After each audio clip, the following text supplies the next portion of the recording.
Havia um artefato que Deus mandou os homens construírem, os homens fazerem ele com as próprias mãos.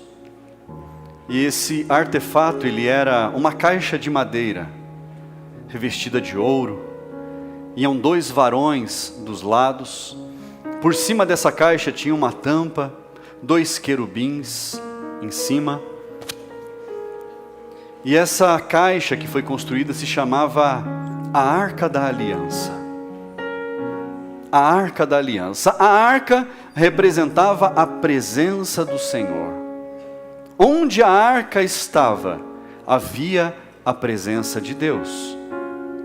Mas, num determinado ponto da história, numa guerra, numa batalha que estava acontecendo numa terra chamada Afeca, os filisteus se levantaram contra o povo de Deus, e o povo de Deus foi à batalha, e a história conta que naquela batalha foram mortos 4.000 homens do povo de Deus. Eles perderam a batalha.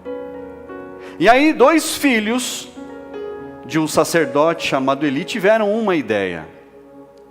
Eles falaram: vamos levar a arca até lá. Eles não tinham autoridade para isso, mas eles decidiram: vamos levar a arca, porque a arca representa a presença de Deus. E se a arca estiver conosco, nós certamente ganharemos a batalha. E aconteceu que quando a arca chegou lá no campo de batalha, o povo de Deus viu a arca chegando e começou a glorificar muito forte, exaltando Deus, glorificando o nome do Senhor, porque a arca representava a presença. E os filisteus do outro lado do campo de batalha ouviram o povo de Deus exaltando, glorificando. E os capitães daquele grande exército dos filisteus, eles decidiram o seguinte: olha, lá no meio do povo de Deus chegou a Arca da Aliança. Lá no passado, com a presença de Deus, eles já derrotaram grandes exércitos. Eles já tiveram vitórias que estão escritas nos livros.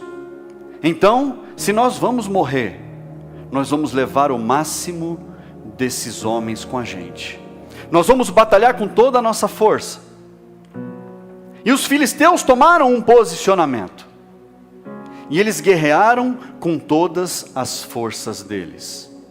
E aqueles 2 moços, filhos do sacerdote, do Eli, Ófine e Finéias, morreram na batalha, junto com mais 30.000 homens do povo de Deus. E o que aconteceu? Todo aquele exército foi derrotado e a Arca da Aliança foi levada da presença do povo de Deus. A Arca da Aliança havia sido levada.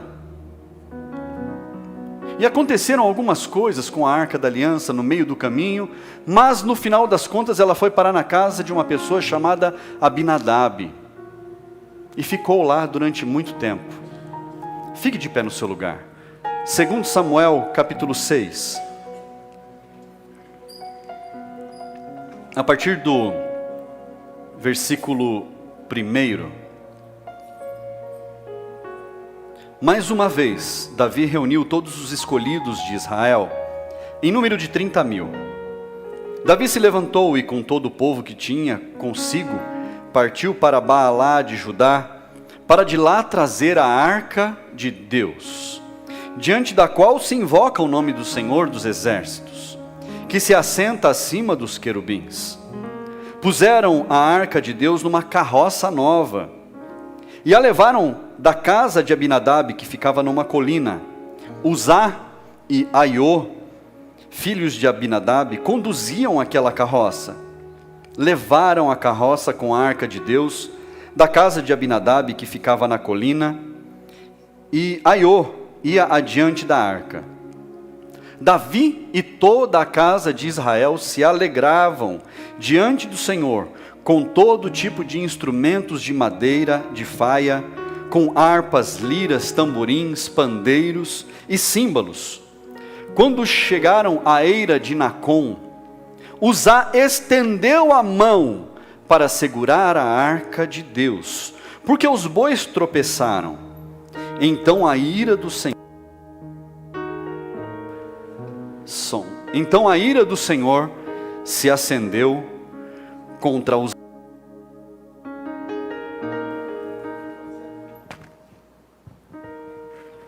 Então a ira do Senhor se acendeu contra Uzá, e Deus o feriu ali, por esta irreverência. E Uzá morreu ali, ao lado da arca de Deus. Davi ficou irado, porque o Senhor havia irrompido contra Uzá, e chamou aquele lugar de Pérez Uzá até o dia de hoje. Naquele dia, Davi teve medo do Senhor e disse: como poderei levar comigo a arca do Senhor? Davi não quis levar a arca do Senhor para junto de si, na cidade de Davi, mas fez com que fosse levada para a casa de Obed-edom, o geteu. Assim a arca do Senhor ficou na casa de Obed-edom, o geteu, durante 3 meses. E o Senhor o abençoou e a toda a sua casa. Feche seus olhos, vamos falar com Deus.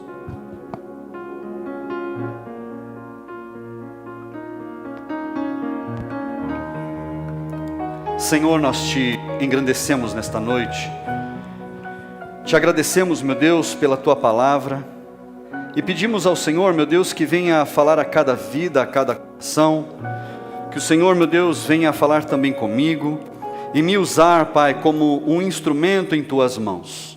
Meu Deus, fala com aqueles que estão em casa, com todos que estão aqui na igreja, e que essa palavra, meu Deus, seja transformadora nas nossas vidas, Pai.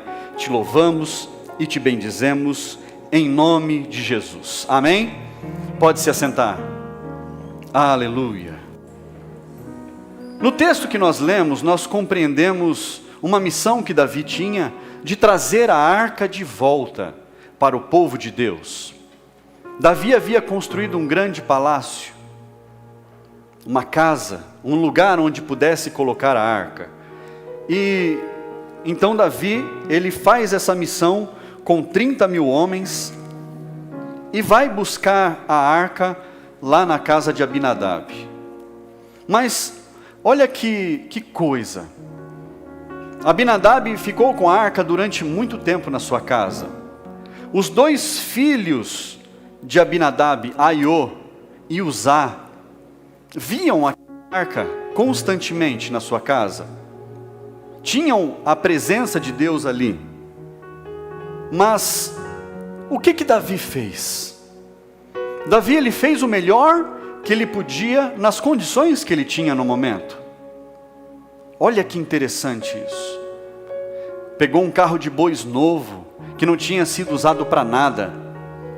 Colocou Aiô à frente, Uzá do lado, conduzindo a carroça, bois puxando a carroça. Mas num determinado momento, essa carroça, ela balançou, porque os bois tropeçaram, e Uzá, ele encosta a mão na arca, para segurar a arca. Uzá fez alguma coisa errada, ele queria proteger, para que a arca não caísse. Mas, na lei de Deus, na palavra do Senhor, nenhum homem poderia tocar na arca, senão ele morreria. Uzá, ele foi muito pretensioso, ao achar que ele poderia fazer daquela forma. Davi foi muito pretensioso, ao achar que ele poderia colocar a arca do Senhor em cima de um carro de bois. Davi fez dessa forma. Agora olha que interessante. Os membros da equipe de louvor da época, Richard, eles estavam tocando louvores. As pessoas estavam festejando. A palavra diz que tinha símbolos, tamborins, pandeiros. Os louvores eram tocados. Mas Deus não estava feliz com aquilo. Apesar de ter louvor, Deus não estava satisfeito com aquilo. Apesar de ter louvor, Deus não estava aprovando aquelas atitudes. E Uzá morre Davi, ele fica triste, ele fica enfurecido. Olha só, mas a gente precisa entender o contexto e entender as minúcias que estão na palavra. O nome Uzá significa força. Olha só, Uzá significa força. Então, pelo nome que ele tinha, ele acreditava que a força do braço dele poderia fazer qualquer coisa. Então, quando os bois tropeçaram, a primeira atitude dele, por causa da personalidade, por causa do modo como ele viveu e cresceu, ele falou: eu vou segurar a arca, eu sou forte, eu não vou deixar cair a arca. Mas naquele mesmo momento, ele cai morto. Ele cai morto. E aí Davi chama aquele nome de Pérez Uzá, destruição do forte. Destruição de Uzá. E então, ali perto tinha uma casa de um homem chamado Obed-Edom. Era uma família muito pobre. A Bíblia, a palavra de Deus, tanto em Crônicas quanto em Samuel, não fala a respeito das condições de Obed-Edom. Mas um dos primeiros historiadores, meu xará, Flávio Joséfo, que escreveu a história dos Hebreus, ele detalha com riqueza a situação de Obed-Edom. E Obed-Edom era muito pobre. Fala comigo, muito pobre. Obed-Edom era muito pobre. E a arca da aliança é depositada na casa de Obed-Edom. E Davi, ele percebe que Obed-Edom, ele começa a ser muito abençoado. As pessoas começam a perceber que Obed-Edom passa a ser muito abençoado. Mas para as pessoas notarem que nós estamos sendo muito abençoados, tem que ter algo visível, não tem? Não é verdade? Alguém aqui vê a sua conta bancária? Não, a não ser você, sua casa, sua família. Então ninguém fora da sua casa sabe qual é a situação. Mas as coisas estavam tão bem para Obed-Edom, a vida daquela família mudou tanto em apenas 3 meses. Aquela casa foi transformada em 3 meses, que as riquezas, as bênçãos que estavam sobre Obed-Edom eram vistas, notadas por todos. Eu acredito que se fosse nos dias de hoje, uma grande reforma estava acontecendo naquela casa. Provavelmente ia ter uns 2, 3 carros na garagem. Carros do ano. A coisa estava acontecendo. A história daquela família estava mudando. Em quanto tempo? 3 meses. Fala comigo, 3 meses. Durante 3 meses, a história mudou. Mas aquele homem, Obed-Edom, nós precisamos compreender esses detalhes. Obed significa servo. Uzá significava força, fortaleza, braço forte. Mas Obed significa servo. Servo. E Edom? Edom tem origem em Adão. Adão. E Adão, a essência do nome de Adão é sangue. Servo do sangue. Obed-Edom. Mas a palavra diz que ele era de Gate. Ele não era dos filhos de Deus. Ele não era descendente dos filhos de Deus. Ele era descendente dos filisteus. Mas ele estava na terra do povo de Deus. Mas ele era descendente do povo filisteu. Mas o nome dele tinha um significado muito forte. Servo do sangue. Pastor, e o que isso tem a ver? O tema dessa mensagem é caminho de sangue. Fala comigo, caminho de sangue. Nós precisamos entender todas essas coisas, compreender a essência. De manhã eu falei muito a respeito de essência, mas com relação à unção, com relação à presença de Deus. Servo do sangue. Abra lá sua Bíblia, 2 Samuel capítulo 6, a partir do versículo 12. Diz assim: avisaram o rei Davi dizendo: o Senhor abençoou a casa de Obed-edom e tudo o que ele tem por causa da arca de Deus. Então Davi foi e com alegria trouxe a arca de Deus da casa de Obed-edom à cidade de Davi. Quando os que levavam a arca do Senhor tinham dado 6 passos, Davi sacrificava um boi e um animal gordo.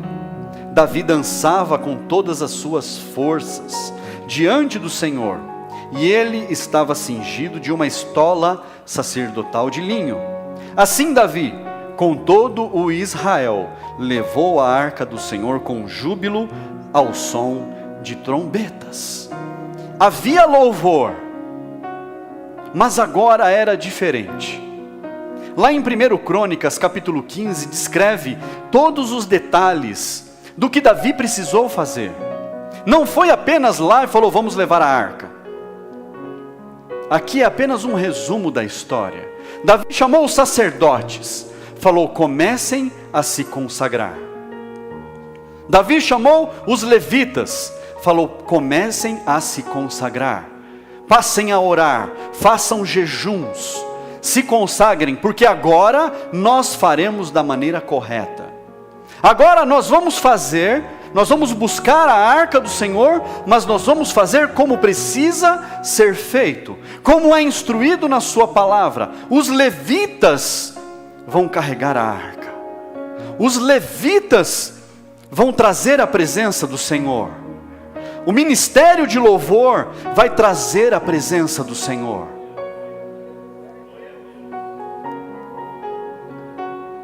Não era qualquer lugar que podia colocar a arca. Não era qualquer pessoa que podia carregar a arca. Tinha que carregar pelos varões, não podia tocar. Mas Davi fez algo a mais. Davi ele falou, agora eu vou ser prudente ao máximo. E a palavra diz que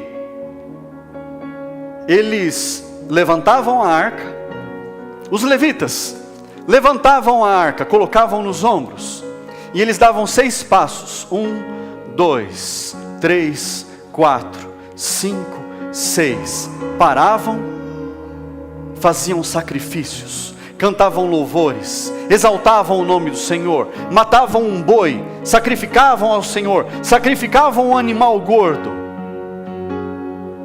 e depois de tudo aquilo acontecer, levantavam a arca, colocavam no ombro dos levitas, e novamente, 1, 2, 3, 4, 5, 6, e sacrificavam ao Senhor, e cantavam louvores, e exaltavam, e matavam um animal gordo, matavam um boi.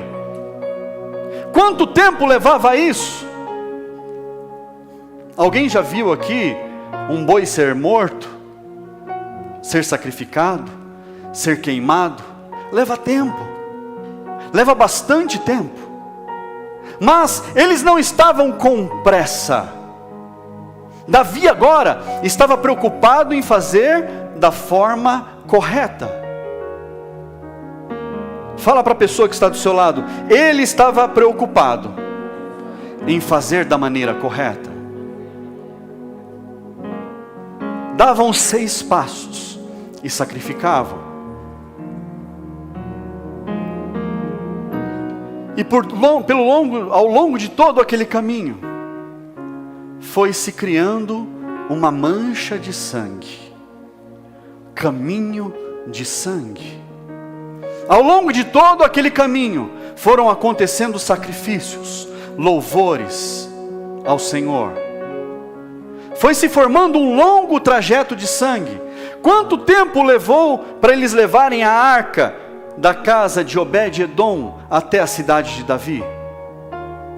Os estudiosos dizem que ali tinha mais ou menos 12 quilômetros.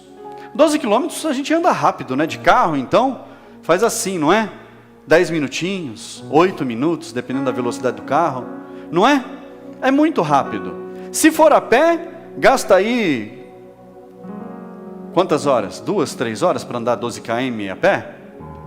Eu não sei. Eu canso rápido. Eu pararia no primeiro. Mas eram mais ou menos 12 quilômetros. E os estudiosos dizem que esse trajeto, fazendo dessa forma, dando 6 passos, colocando a arca, fazendo sacrifícios, adorando o Senhor, glorificando, matando os animais, exaltando o nome do Senhor, todo esse trajeto levou cerca de 6 meses. 6 meses. Mas Davi se preocupou em fazer da forma correta. Ele não queria errar. Ele falou: eu vou fazer tudo certo. Mas há um segredo por trás disso tudo. Há um segredo para a sua vida. Fala para quem está do seu lado: há um segredo para a sua vida. Levantaram a arca. Segunda, terça, quarta, quinta, sexta, sábado. Vamos sacrificar ao Senhor. Chegou o domingo. É dia de estar na casa de Deus. É dia de glorificar o nome dEle. É dia de sacrifício. É dia de trabalho. É dia de louvarmos ao Senhor.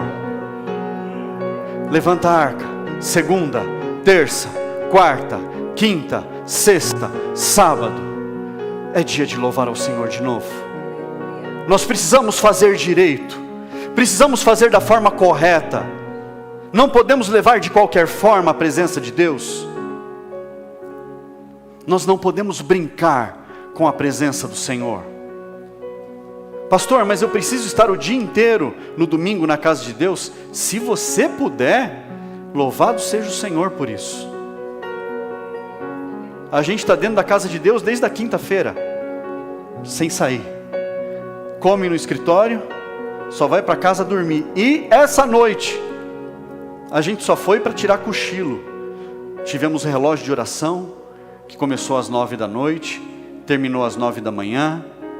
Foram 12 horas de oração ininterruptas. Mas é tão gostoso.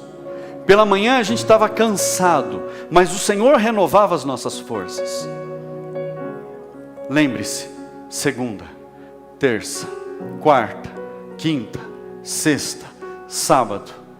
Chegou o dia de parar. Chegou o momento de exaltar o Senhor. Chegou o momento de buscar a sua presença. Recarregar as forças.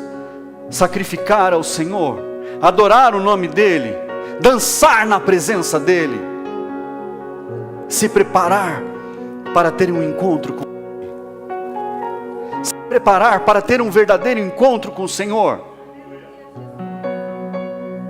Guarde isso para a sua vida. Segunda, terça, quarta, quinta, sexta, sábado. Chegou o grande dia. Vamos adorar. Vamos exaltar. Vamos engrandecer ao Senhor. Desde amanhã até o anoitecer. Nós precisamos fazer da forma correta. Nós não podemos nos apressar, atropelar as coisas. Davi fez um grande sacrifício. Fala para quem está do seu lado: Davi fez um grande sacrifício. Aquele sacrifício foi enorme. Os estudiosos, eles variam aí dos valores atuais que seriam esse sacrifício. Mas pense, quantas vezes eles precisaram parar para adorar o Senhor? Quantas vezes eles precisaram parar e sacrificar ao Senhor? Quantas vezes eles precisaram parar e cantar louvores, adorar, engrandecer o nome do Senhor? Inúmeras vezes. Mas ninguém estava com pressa de chegar. Eles queriam fazer direito.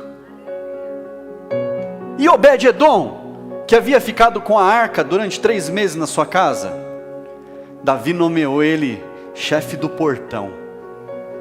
Só passava por ele para ver a arca quem ele deixava. Obed-Edom não ficou. Ele falou: se a presença de Deus em 3 meses mudou a minha vida, mudou a minha história, aqui eu não fico, eu vou junto. Eu vou estar onde a presença do Senhor está. Eu não vou ficar parado, eu vou junto. E Obed-Edom, ele aprendeu durante todo aquele caminho, durante todo aquele caminhar, a adorar ao Senhor, a engrandecer o nome dEle, a exaltar o Senhor, a importância do sacrifício, a importância de fazer da maneira correta. Ele não teve preguiça, ele largou tudo, deixou tudo para trás e seguiu. Foi um dos maiores sacrifícios feitos na história da Bíblia. Mas há um sacrifício maior. Repita comigo: existe um sacrifício maior. Quando Jesus, Ele veio ao mundo e se entregou por amor a mim, por amor a você, Ele também deixou um caminho de sangue, mas era do próprio sangue. Ele havia sido humilhado, maltratado, chicoteado, haviam cuspido nele, colocado uma coroa de espinhos na cabeça dele, e ao longo do caminho batiam nas costas dele, continuaram chicoteando, continuaram surrando, e por onde Jesus caminhou, ele foi deixando um caminho de sangue. Por onde Jesus andou, ele foi deixando as marcas do sangue. O sacrifício, esse é o maior sacrifício. O maior sacrifício que está descrito na palavra de Deus. E ele não parou no meio do caminho. Ele não desistiu. Ele falou: eu preciso fazer o que é certo. Eu preciso fazer da forma correta. É o meu sangue por amor a cada um. Não pode ser sangue de animais. Não pode ser sangue de bichos. Tem que ser o meu sangue, a minha carne. E ele foi derramando sangue por onde ele andava. Onde ele pisava, derramava sangue. E ao longo de toda aquela via dolorosa, foi sendo deixado um rastro de sangue. Até a cruz. E foi por você. Foi por mim.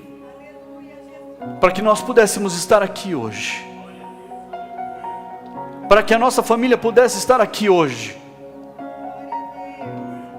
lavados e remidos no sangue do Cordeiro, renovados através do sacrifício de Jesus.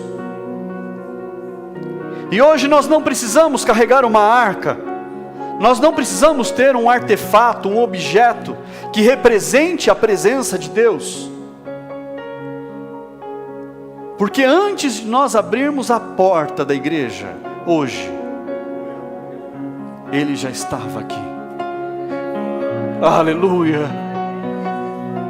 Ele já está nos aguardando. Aleluia!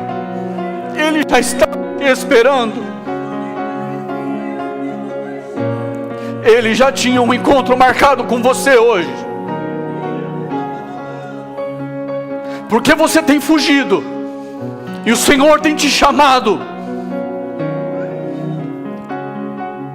e você sabe que eu estou falando com você. O Senhor tem te chamado, você tem resistido, mas o Senhor tem te trazido. E Ele marcou um encontro com você nessa noite. Aleluia. Você tem resistido, mas o Senhor tem te chamado. Porque tudo que Ele tinha de melhor, Ele derramou naquele caminho. O que Ele tinha de mais valioso, Ele entregou por amor a nós. Aleluia. O Senhor nos amou de tal maneira que nem ao seu Filho poupou, para que nós pudéssemos alcançar a vida. Há um grande amor nesse lugar. Há um grande amor de Deus neste lugar. Sinta o renovo do Senhor sobre a sua vida. Sinta o amor de Deus transbordando no seu coração. Não resista. Deixe o Senhor transbordar o teu coração nesta noite. O caminho de sangue já foi trilhado. Você não precisa mais derramar sangue. Você não precisa mais sofrer. O Senhor tem te chamado à reconciliação. O Senhor tem te chamado para você fazer o que é certo, para você andar da maneira correta. Aleluia. Você precisa tomar uma decisão nessa noite. Você precisa decidir: Senhor, eu não quero mais fazer de qualquer jeito. Eu não vou mais colocar a sua presença em qualquer lugar. Eu não vou fazer mais de qualquer forma. Você precisa dizer: Senhor, eu vou fazer da maneira como tem que ser feito. Eu vou andar como tem que ser andado. Eu vou caminhar como o Senhor quer que eu caminhe. E o Senhor transformará a sua vida, transformará a sua casa, transformará a sua família. E você vai viver o que você nunca viveu na sua história, em nome de Jesus.